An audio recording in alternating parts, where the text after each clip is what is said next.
Before I start this video, I just wanted to say that inaccurate doesn't mean bad.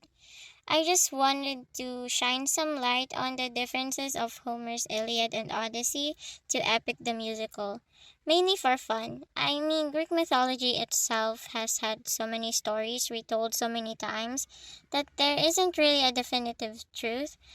To me, that is kind of the point of folklore and mythology. We don't have a single unified understanding of mythology, which is why there's so many retellings with inaccuracies. But that's the point of mythology, that's the nature of it. I it evolves and adapts over time.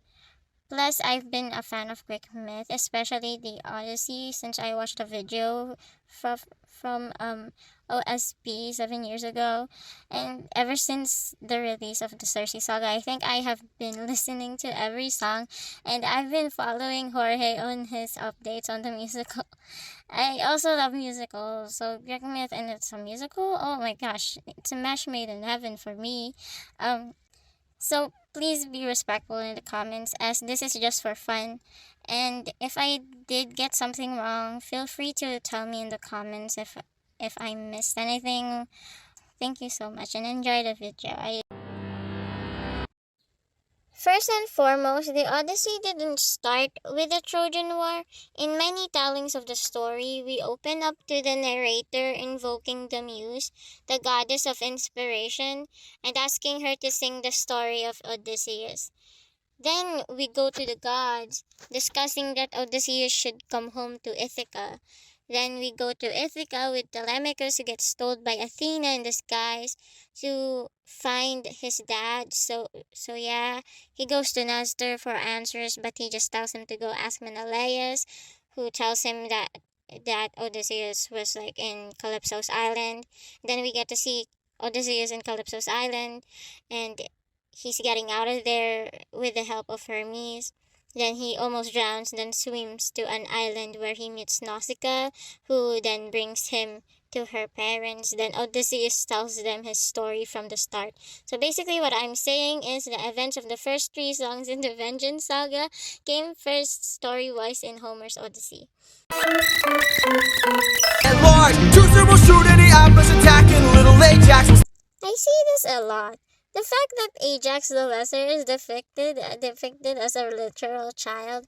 Guys, Ajax the Lesser is only called lesser or little because he was smaller than Ajax the Greater. Not that he was a literal child. Stay back, Nestor, secure Helen and protect her. Nestor never really protected Helen. Also, let me just get this straight. Why isn't Menelaus the one protecting her? Bro, that's your wife. Neo, avenge your father, kill the brothers of Hector. Yeah.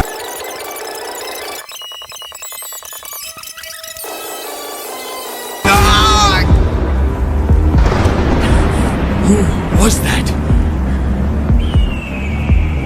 A vision of what is to come. So, Zeus never told Odysseus anything about a vision or a prophecy about Astyanax, the infant in the story.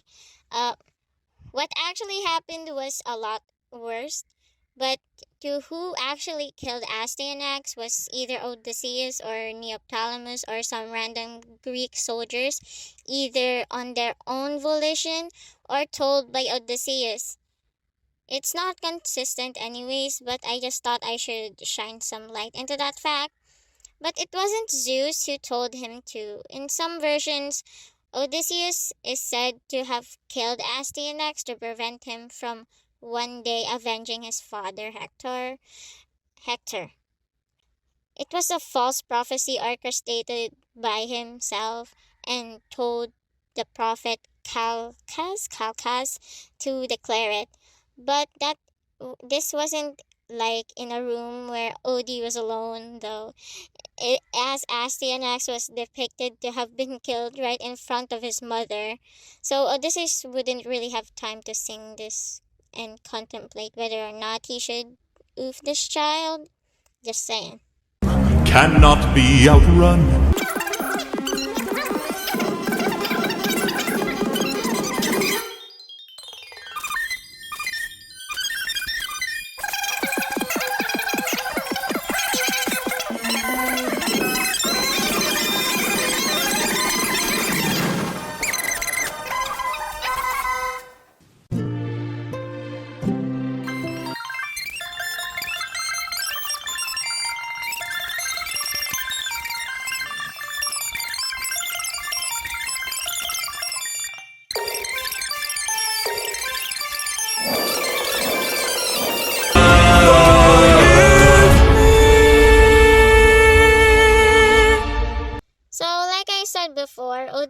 was the one who came up with the idea of oofing the infant. So this whole song shouldn't exist. Actually, scratch that. The song is too much of a bop. There isn't actually a definitive answer as if Odysseus thought about before oofing a child. Although bro didn't really have a conscience in the story, his motivations were either in a pragmatic sense or in ruthlessness is mercy upon ourselves.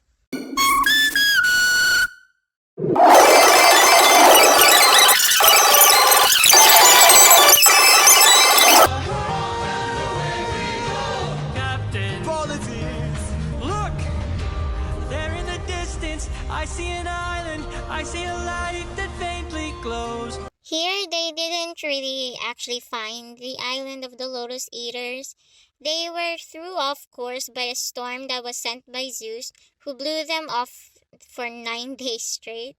I think 9 days straight. And on the 10th day, they ended up on the land of the Lotus Eaters. And it wasn't just Odysseus and Polites who went out to see if the island was safe. It wasn't clear who was sent, but it was three of his men, two to explore and one as a runner for backup. Maybe they're people lighting a fire. Maybe they'll share some food, who knows? So in the story, as much as I love Pancake, he wasn't really mentioned in the first parts of the story, only being mentioned by name in Book 10 when they met Circe. Open arms, greet the world with open arms. Minions don't actually exist in Greek mythology. The Lotus Eaters weren't minions. The Lotus Eaters were basically people that were just high.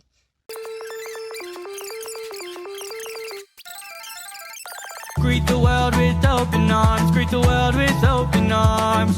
My friend, I wish that I could say that I agree. But look at the way this fruit is glowing and filled with glowing seeds. It took me a while to notice just what kind of fruit they eat. It's a lotus. This also never happens. Odysseus never got out of the ship and warned them, or at least in this case Polites, about the lotus they were eating. Those three men I told you guys about ate the lotuses and basically got drunk, losing their desire to go back home. So Odysseus had to drag them back to the ship by force and tie them down to keep them from coming back. Lotus, it controls your mind and never lets you free. That's what we'd get with open arms.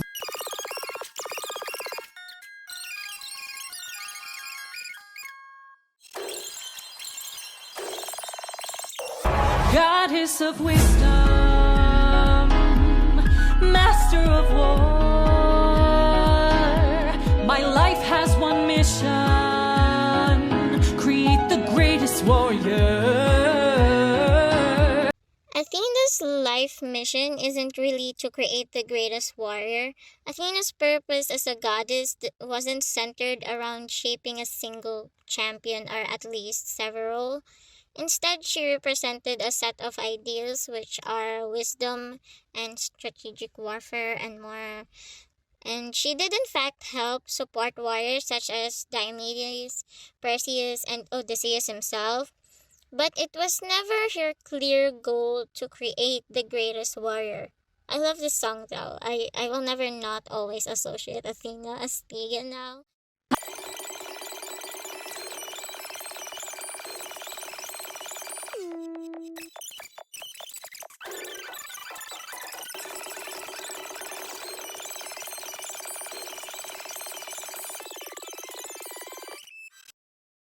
By the way, the Lotus Eaters didn't guide them to the island of the Cyclopses. They just happened to wash up there, and they basically find Polyphemus' cave with sheep and goats. They also brought wine to trade, I think, and they come in hoping to take some food because they saw some cheeses and meats. But Polyphemus Polyphemus comes back and blocks their way out with a huge boulder, which is why they couldn't just get out of the cave. But when Odysseus wanted to trade with Polyphemus, he takes two soldiers and eats them. Over here!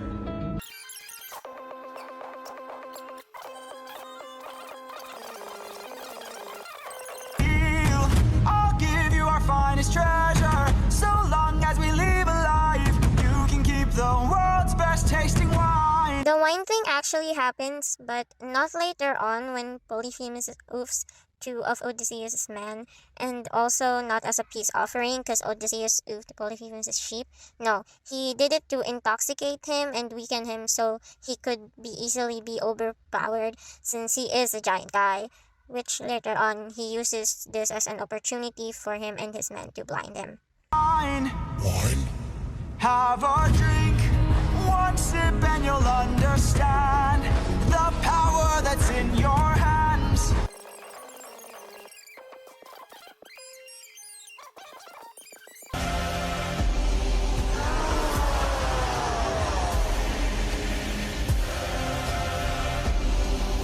My brothers, the rest of our fleet, they wait at the beach, and if we're defeated, they're good as dead.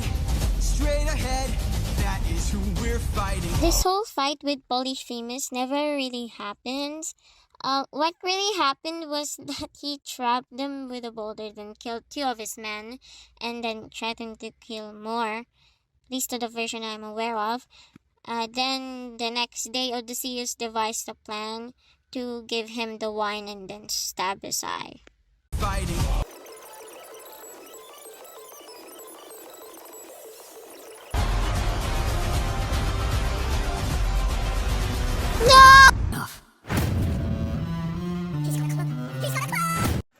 This club scene, Polyphemus did have a club and he did smash Odysseus' men with it, and he kills two people, but he did just pass out. He didn't talk to Odysseus, and Odysseus giving him the wine. Also, here the total of men killed, according to the screams and thuds, is approximately 14 or so. But in the Odyssey, Odysseus and his men are trapped in Polyphemus' cave, and the Cyclops eats two men immediately. Then the next morning, he eats two more.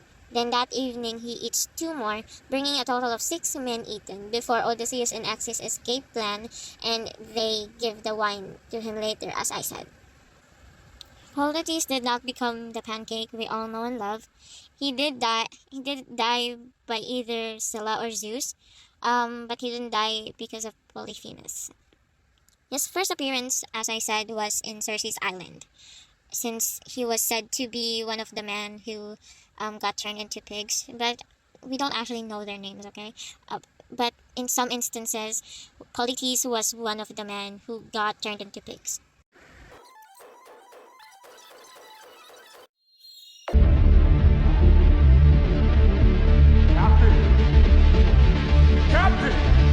Captain! We must move quickly. We don't have much time. He didn't notice I mixed lotus in his wine. Odysseus never mixed lotus with his wine. The lotus plant causes drowsiness and forgetfulness and a desire to stay in place. What Odysseus gave to Polyphemus was a strong, undulated wine he had received from a priest of Apollo, which was Maron, I think. Is that how you spell his name? Also, just a fun fact, but it's not stated here in the musical how they got out. But it was the next day when Polyphemus moves the boulder to release his sheep, and Odie and his crew tied themselves underneath the sheep because Polyphemus was feeling them to make sure none of them were the man who stabbed him in his eye. So yeah. Mark my words now, this is not the end.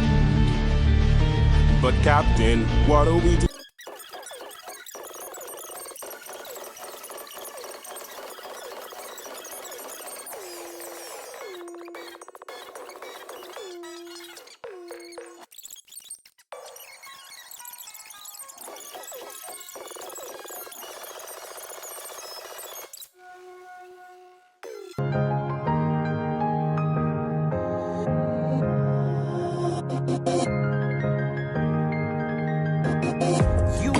reckless, sentimental at best. That's not a teaching of mine. You've grown soft, your dead friends can attest. Hey! Athena and Odysseus never really had a falling out. Athena just inexplicably disappears for most of Odysseus' journey. She does help keep things going though, mostly working behind the scenes, like how she mostly takes the appearance of Odie's trusted friend mentor. She also encourages Telemachus to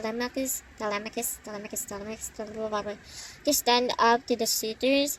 She arranges his voyage to Pylos and Sparta, but this is adorable. Odie just casually telling the literal god of wisdom that anything she can do, he can do better.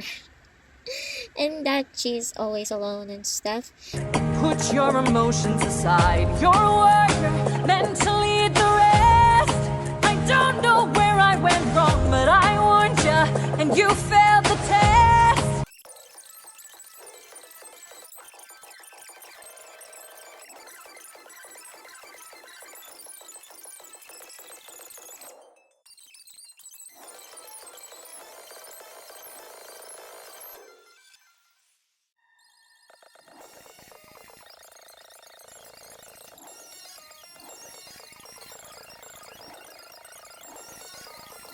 At this rate, we won't make it out alive. Captain, go! An island in the sky. So I know Jorge actually said this in one of his videos already. He thought a floating island was just an island in the sky, but it's actually just an island that is floating in the water and not attached to any land. So yeah. Also, there isn't really a dramatic arrival when they first went to the Aeolian Island. So I can't really say much about Storm, other than the island in the sky is not an island above the sky.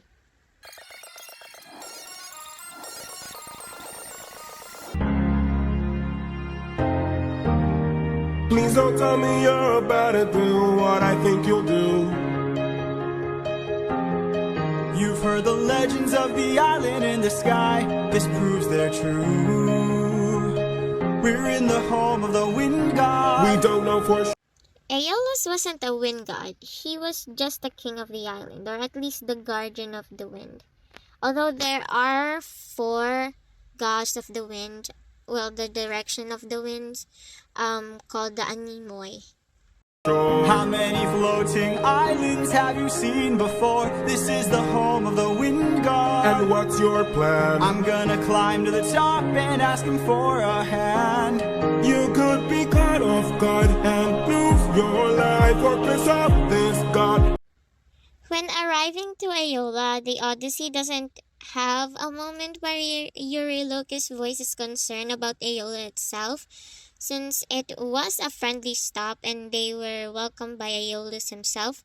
But Eurylochus is generally cautious and often skeptical about Odysseus' plans throughout the journey. So I could see this.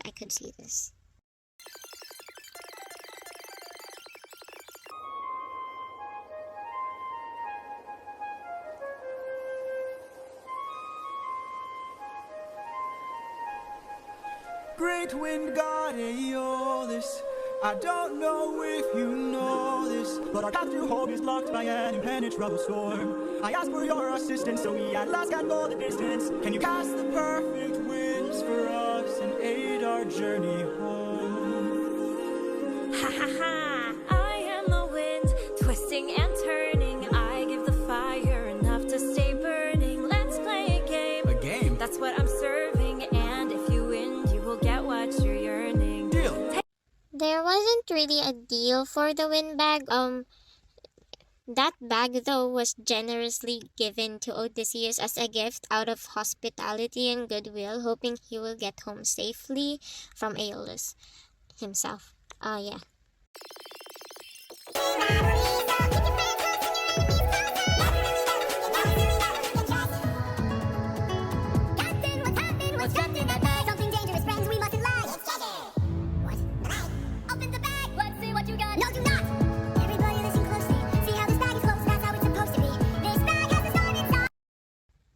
Actually, Odysseus wanted to keep control over the bag because it was powerful and dangerous, so he never told them. He feared that if the crew knew it contained the winds, they might open it out of curiosity or greed. So he never really told them what was inside, so they thought he got a bunch of gold and treasures. Keep your friends close and your enemies closer.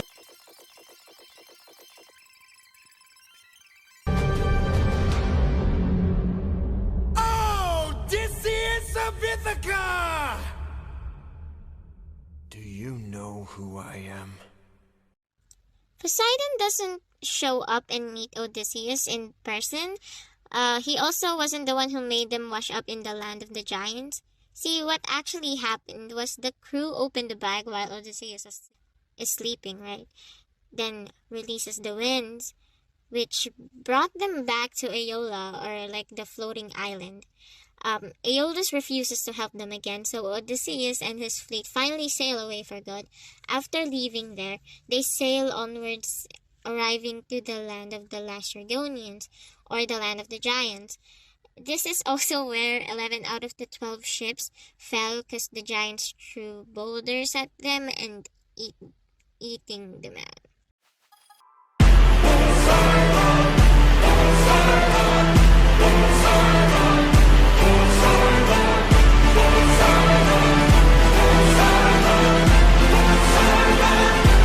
Poseidon!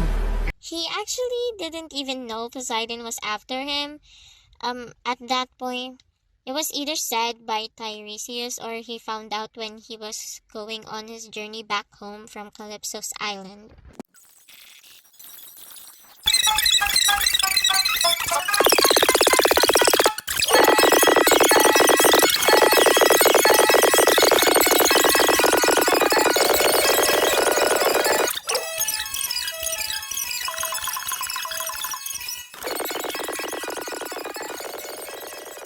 Honestly, this is pretty accurate to what happened.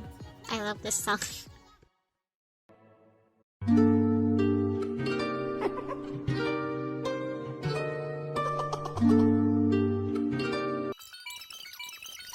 Wouldn't You Like is also kind of accurate because when Odysseus was preparing to face Circe, who was known for turning men into animals with her magic, Hermes appeared to him. Hermes gave Odysseus the moly plant, and he also gave advice on how to resist Circe's magic and persuade her to help rather than harm him. Deep in the night, the fight lasts for hours. You can be hurt or you can beat her. Wouldn't you like to have some of the magic?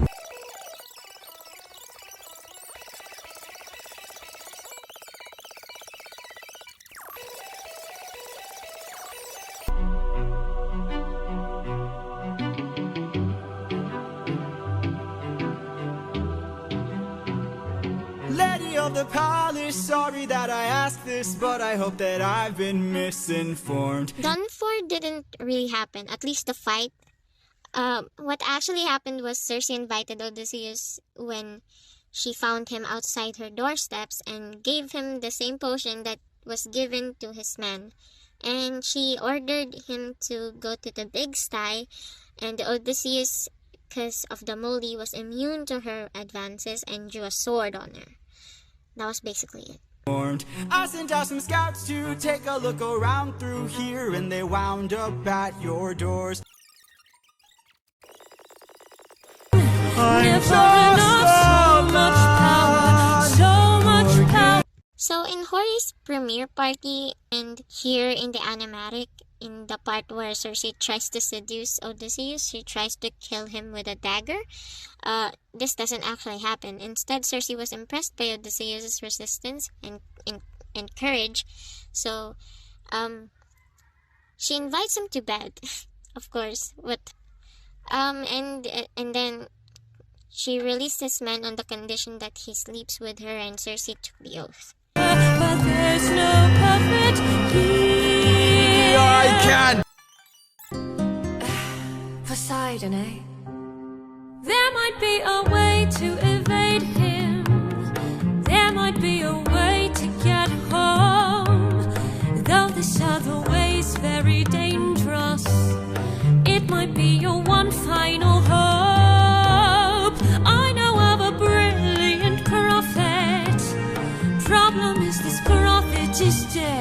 this doesn't actually take place on the same day.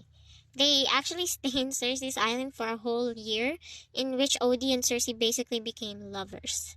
When they were ready to leave, though, Cersei tells them about Tiresias, and when they found out what they were looking for, they came back to Cersei's island, in which Cersei provides important guidance for the next stages of his journey, including warnings about the upcoming dangers and advices on how to navigate them, like the sirens Scylla and Charybdis. That's it.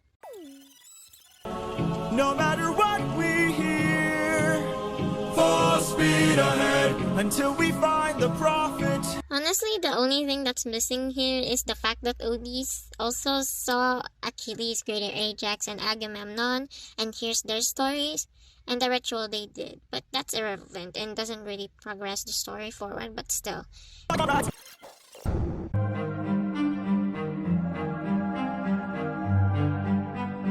I am the prophet with the answers you seek. Time, I've unlocked it. I see past and future running free. There is a world where I help you get home, but that's not a world I know. What? I see a song of past romance. I see the sacrifice of man. Tiresias in the Odyssey doesn't really speak in poetic riddles like in this, but his prophecy is definitely cryptic and symbolic. He gives Odysseus clear but mysterious warnings and instructions about his journey, often phrased in a serious poetic prophetic tone. For example, he says not to harm the sacred cattle of Helios, but that's it. And then, he will suffer a great loss. That's it. Odysseus will face more challenges, but will eventually return home. That's it. Then, he must make a final journey inland to appease Poseidon. That's it. Tiresias foretells that Odysseus will return to Ithaca disguised, facing hardships before reclaiming his home. But that's it. That's it. He does give out answers, but very vague answers. But not in a poetic sense, riddles like this. How am I to reunite with my estranged? Do I need to change? I'm surrounded by the souls of those I've lost. I'm the only one whose line I haven't crossed. I also don't really think there's some inaccuracies in Monster, but it's not really explicitly stated that this happened to Odie, or at least not in here. He does contemplate on his choices sometimes, but it wasn't really said if he did here, in part where they were in the underworld.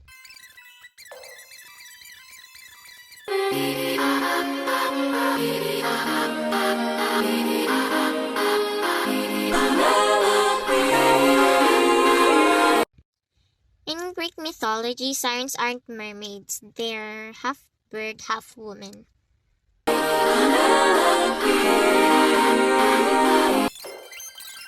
Or two.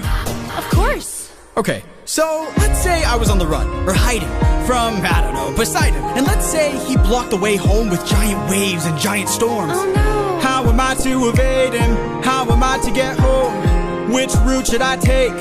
Where am I supposed to go? He will chase you high and low, so find a place he'd never go. The one way you'll get home is sailing where he's scared to roam. Oh, it's through the lair of Scylla. Odysseus never really acquired information about Scylla through the sirens. He got it from Circe, like I said before.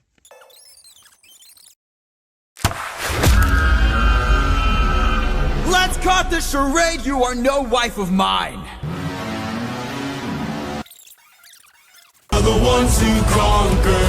You are a threat no longer. We won't take more suffering from you. This wasn't how they actually got rid of the sirens. They just sailed across them with beeswax in their ears, while Odysseus tells his men to tie himself to the mast of the ship. so he can hear their music without being persuaded. Deep down, we only care for ourselves. Eurylochus, light up 6 torches. While they did light up 6 torches, it was after they passed Scylla and losing 6 men. Deep down, we're lonely demons from hell. Roar for your love! Drown in your sorrow and fears. Choke on your blood and your tears. In this scene, Odysseus seemed like he was doing this on purpose, but no, he didn't want to, but Circe warned Odysseus that he would lose some men to Scylla, but that it was better to sacrifice a few than risk the entire ship being destroyed by Charybdis, because they were in the same path as Charybdis. Scylla was on the other side, and then Charybdis is here. So they choose to go to Scylla instead. Odysseus also can't fight nor save them, because attacking Scylla would just risk the ship, so he just has to keep sailing to safety. Tell me you did not know that would happen. Say you didn't know how that would end. There is no price he won't pay. I am not letting you get in my way! Odysseus' crew did not create a mutiny or stab him in the Odyssey, while his men do make some reckless decisions, like slaughtering the sacred cattle of Helios. Despite Odysseus' warning, they never directly attacked or harmed Odysseus himself. Grab an arm with all the strength your arms allow! These cows were immortal, they were the sun god's friends! And now that we've pissed them off, who do you think you'll send?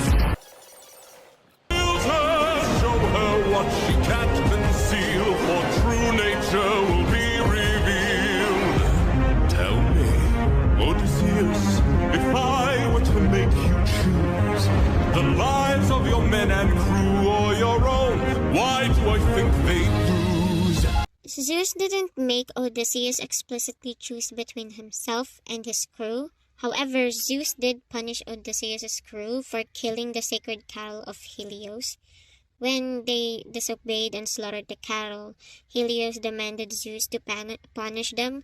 Zeus sent a deadly storm that destroyed their ship, killing all the crew except Odysseus. Odysseus survived by clinging to a piece of the wreckage. I just bit my tongue. Oh well. Enlighten me, king of Ithica, since hunger was... Dreaming of all these monsters that I'll never get to fight. But boy, I wish I could, so I could bring the world some light. Cause I'm stuck with your stories, but no clue who you are.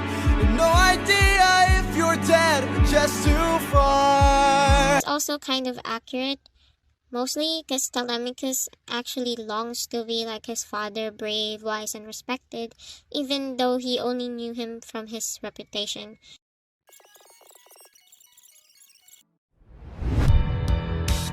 Fight, little wolf, fight! Telemachus never fought Antinous or any of the suitors early in this epic. Telemachus does tell the suitors to get out of his home, but early on, they didn't take him seriously.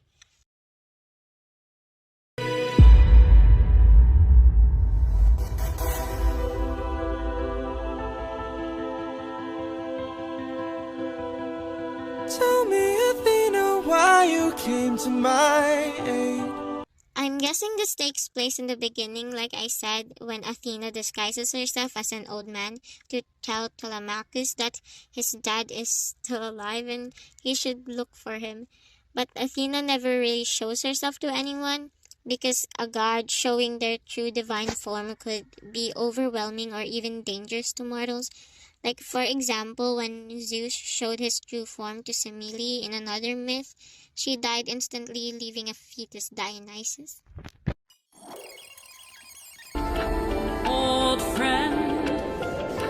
been 10 years since I last saw you. Athena never had to look for Odysseus. She already knew that he was in Calypso's island. But most of this song is actually kind of accurate to how Calypso acts. She's very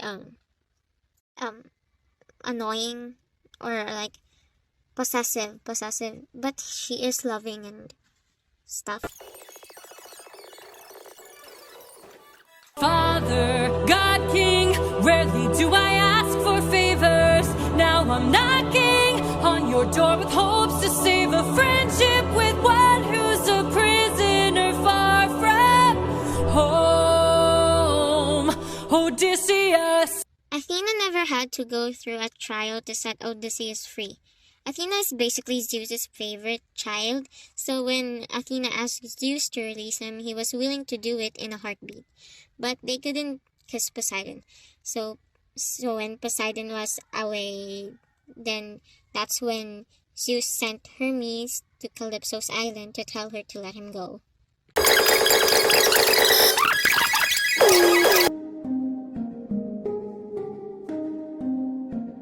Someone arrived today.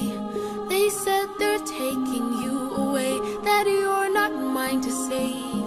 And soon I won't get to see your face, so I came by to say you're unlike anyone I have ever known, 'cause you're all I've ever known. Calypso wasn't as nice and easy to let go of Odysseus in the actual epic, because when Hermes arrives with a message from Zeus commanding her to let Odysseus go, Calypso's angry and hurt. She accuses the gods of being hypocrites, saying the male gods were allowed to have mortal lovers, but female gods like her were criticized for it. Despite her frustration, though, Calypso ultimately obeys Zeus' command, and she helps Odysseus build a raft, provides him with supplies, and even gives him a fair wind. No fleet, no band, only this raft that I made by hand. How will I reach my homeland? All you have to do is not open this bag. Hermes never went back for Odysseus to give him another windbag. When he does appear is in Calypso's island to tell Calypso to let him go, and in Circe's island where he gives Odi the holy moly.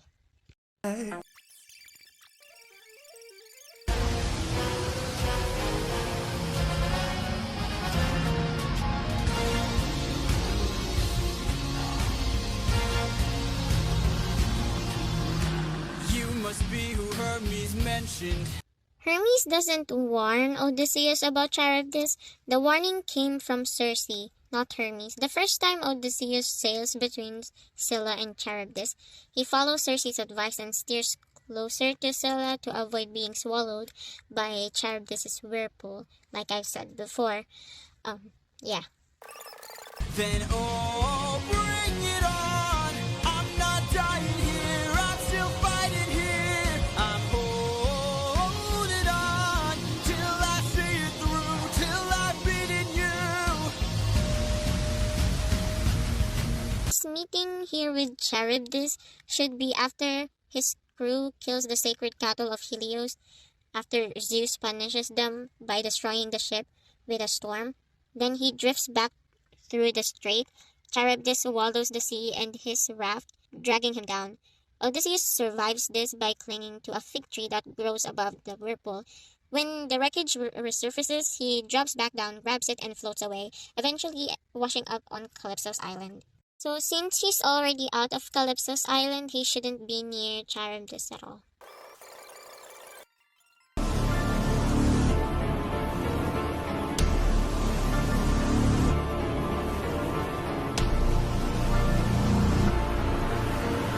There you are, coward. Poseidon doesn't think Odysseus was a coward, but he is furious with him, and his anger is driven by pride, insult, and vengeance, not a judgment of cowardice. Cowardice?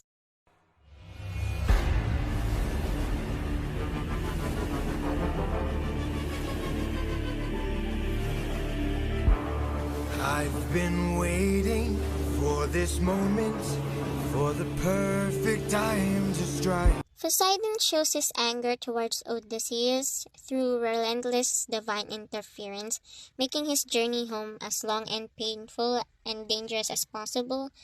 After Odysseus leaves Calypso's island on a raft, Poseidon sees him at sea and sends a violent storm that destroys the raft, nearly drowning him. Only with the help of the sea goddess Leucothea and Athena does Odysseus survive and wash up on the shore of the Phoenicians, which doesn't happen in Epic the Musical. When you're home so close and you've reached your coast.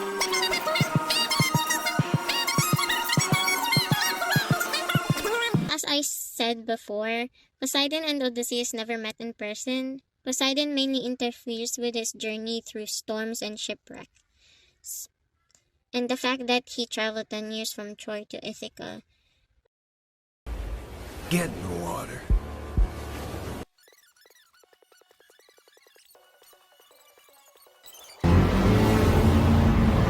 Or what? You can't kill me. Exactly.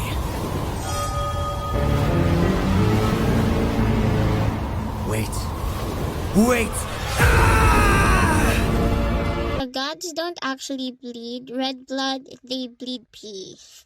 Just kidding. They bleed a golden fluid called ichor, which is considered to be their immortal blood. Seriously though, if you search up for ichor blood, it looks like pee. How does it feel to be helpless? How does it feel to know pain? I watch my friends die in horror! Odysseus cannot stab or physically harm Poseidon or any god at all. In Greek mythology, gods are immortal and invincible to mortal weapons, but even with Poseidon's own weapon, the trident, cannot be used by a mortal to harm him. Since in Greek mythology, divine weapons are symbols of a god's power, but are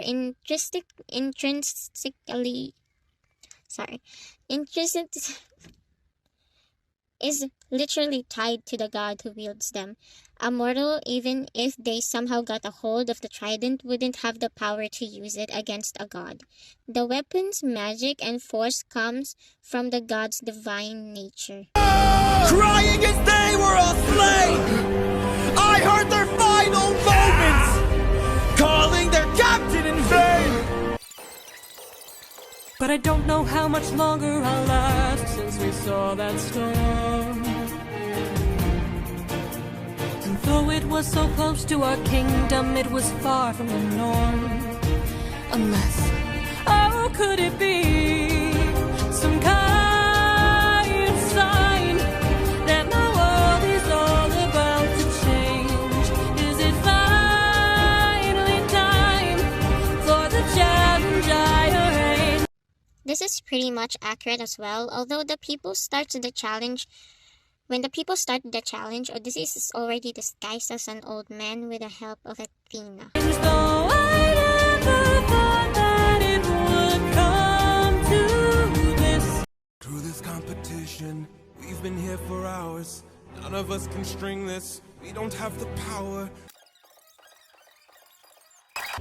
Don't you know the prince is not around? I heard he's on a diplomatic mission. In Hold Them Down, this is actually kind of accurate to how they reacted, because the suitors do get tired and do plan to kill Telemachus. Since none of them can string Odysseus' bow, they got angry. But this is when Odysseus is still disguised as an old man, and he succeeds in stringing his own bow. And the suitors got even angrier, and then here is when Odysseus reveals himself. Into tiny pieces in the great below. When the crown wonders where the prince is, only the ocean and I will know. And when the deed is done, the queen will have no one to stop us from breaking her bedroom door, stop us from taking her love and more. There is actually no evidence in the Odyssey that the suitors had a plan to SA Penelope, and the suitors do press Penelope for marriage, but they had no such plan. They did, however, plan to kill Telemachus.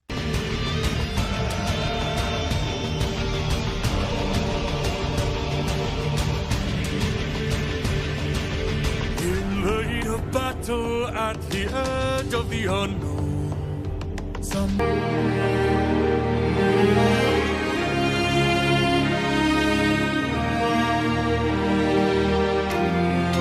This should happen after the challenge, as Telemachus and Odysseus meet early on when Telemachus just got back from trying to find the word about his dad.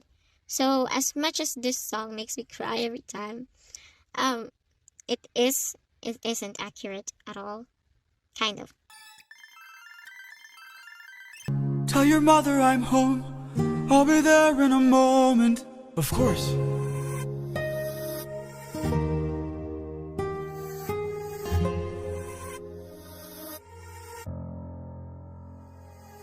Show yourself. I know you're watching me. Show yourself.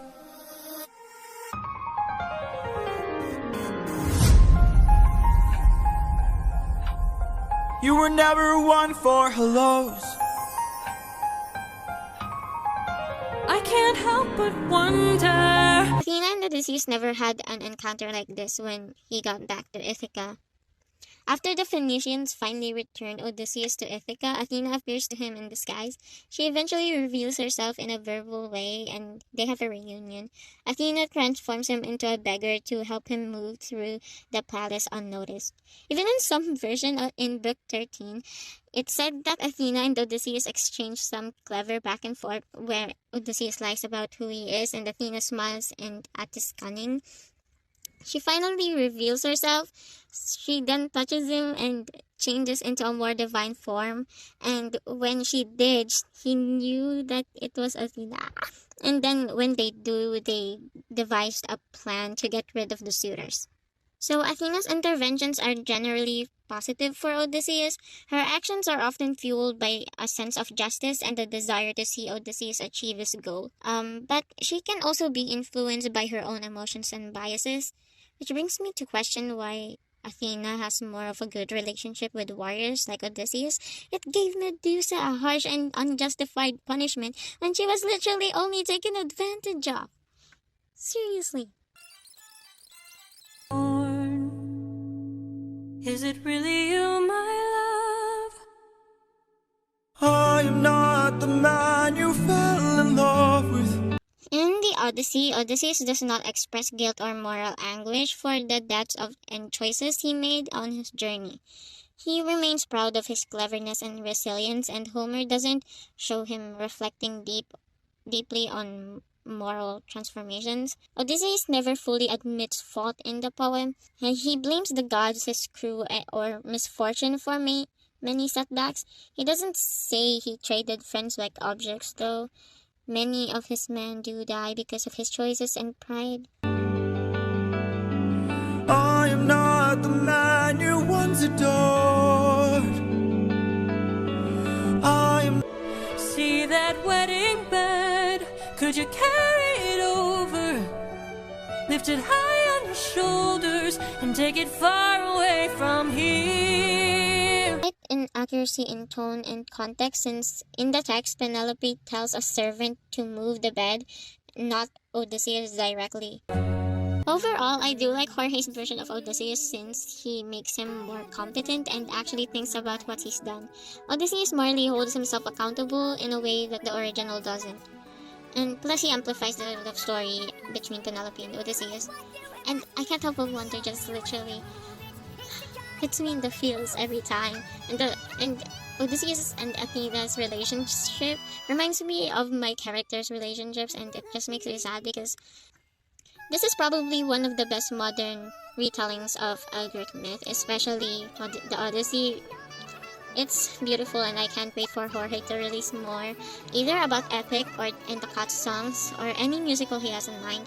I also love the cast and their shenanigans.